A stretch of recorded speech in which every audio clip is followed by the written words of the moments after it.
நமஸ்காரம். ஸ்ரீஹரே நமஹ. ஹரே ராம ராம ராம ஹரே ஹரே, ஹரே கிருஷ்ண கிருஷ்ண கிருஷ்ண ஹரே ஹரே. இப்பொழுது ஸ்ரீமத் பாகவதத்தை அடிப்படையாக கொண்ட ஸ்ரீமன் நாராயணியத்தில் 67வது தசகத்தின் ஸ்லோகங்களை முதலில் மெதுவாக சொல்கிறேன், பின்பு சிறிது வேகமாக சொல்கிறேன். நீங்கள் வீட்டில் இருந்தபடியே பார்த்து பாராயணம் செய்து கொள்ளவும். இப்பொழுது முதல் ஸ்லோகம். ஸ்புரத் பரானந்த ரசாத்மகேன த்வயா சமாசாதித போகலீலாஹ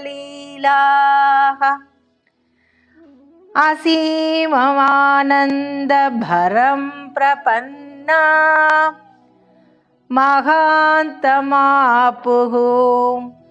மதமம்புஜாக்ஷ்யஹ. இப்பொழுது இரண்டாவது தடவை. ஸ்புரத் பரானந்த ரசாத்மகேன த்வயா சமாசாதித போகலீலாஹ அசீமமானந்த பரம் பிரபன்னா மகாந்தமாபுர்மதமம்புஜாக்ஷ்யஹ. இப்பொழுது இரண்டாவது ஸ்லோகம். நிலீயதே சௌ மயி மய்யமாயம் ரமாபதிர்விஸ்வமனோபிராமஹ இதி ஸ்ம சர்வாः கலிதாபிமானா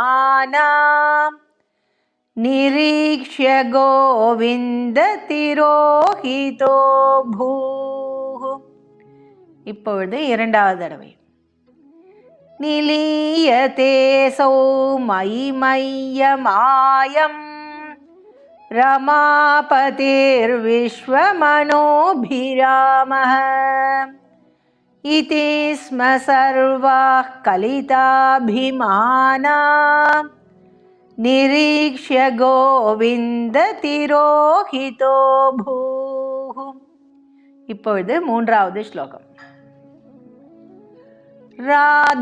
ராதாபிதாம் தாவத ஜாத கர்வாம் அதிப்ரியாம் கோபவதூ முராரே பவானுபாதாய கதோ விதூரம் தயா சக ஸ்வைர விஹாரகாரி. இப்பொழுது இரண்டாவது தடவை. ராதாபிதாம் தாவத ஜாத கர்வாம் அதிப்ரியாம் கோபவதூ முராரே பவானுபாதாய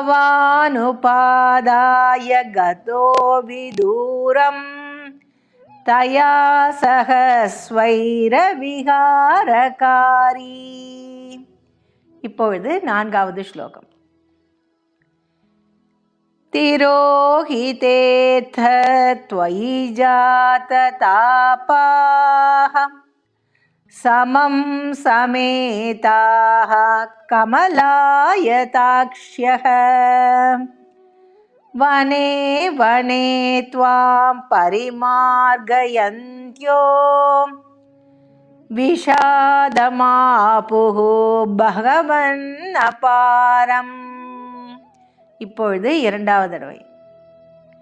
திரோஹிதேத த்வயி ஜாத தாபாஹ சமம் சமேதாः கமலாயதாக்ஷ்யஹ வனே வனே த்வாம் பரிமார்கயந்த்யோ விஷாதமாபுஹு பகவன் அபாரம். இப்பொழுது ஐந்தாவது ஸ்லோகம். ஹாச்சூத ஹாச்சம்பக கர்ணிகார ஹாமல்லிகே மாலதி பாலவல்யஹ கிம் வீக்ஷிதோ நோ ஹிருதயைக சோர இத்யாதிதாஸ்த்வத்ப்ரவணாவிலேபுः. இப்பொழுது இரண்டாவது தடவை. हाचूतः चम्पककर्णिकार हा मल्लिके मालति बालवल्यः किं वीक्षितो नो हृदयैकचोर இத்யாதிதாஸ்த்வத்ப்ரவணாவிலேபுः. இப்பொழுது ஆறாவது ஸ்லோகம். நிரீக்ஷிதோயம் சகி பங்கஜாக்ஷः புரோ மமேத்யாகுலம் ஆலபந்தி த்வாம் பாவனா சக்ஷுஷி வீக்ஷ்ய காச்சித் தாபம் சகீனாம் த்விகுணீச்சகார. இப்பொழுது இரண்டாவது தடவை. நிரீக்ஷிதோயம் சகி பங்கஜாக்ஷः புரோ மமேத்யாகுலம் ஆலபந்தி த்வாம் பாவனா சக்ஷுஷி வீக்ஷ்ய காச்சித் தாபம் சகீனாம் த்விகுணீச்சகார. இப்பொழுது ஏழாவது ஸ்லோகம். त्वदात्मिकास्ता यमुनातटान्ते तवानुचक्रुः किल चेष्टितानि विचित्य भूयोऽपि तथैव मानात् त्वया विमुक्तां ददृशुश्च राधाम्. இப்பொழுது இரண்டாவது தடவை. त्वदात्मिकास्ता यमुनातटान्ते तवानुचक्रुः किल चेष्टितानि विचित्य भूयोऽपि तथैव मानात् त्वया विमुक्तां ददृशुश्च राधाम्. இப்பொழுது எட்டாவது ஸ்லோகம்.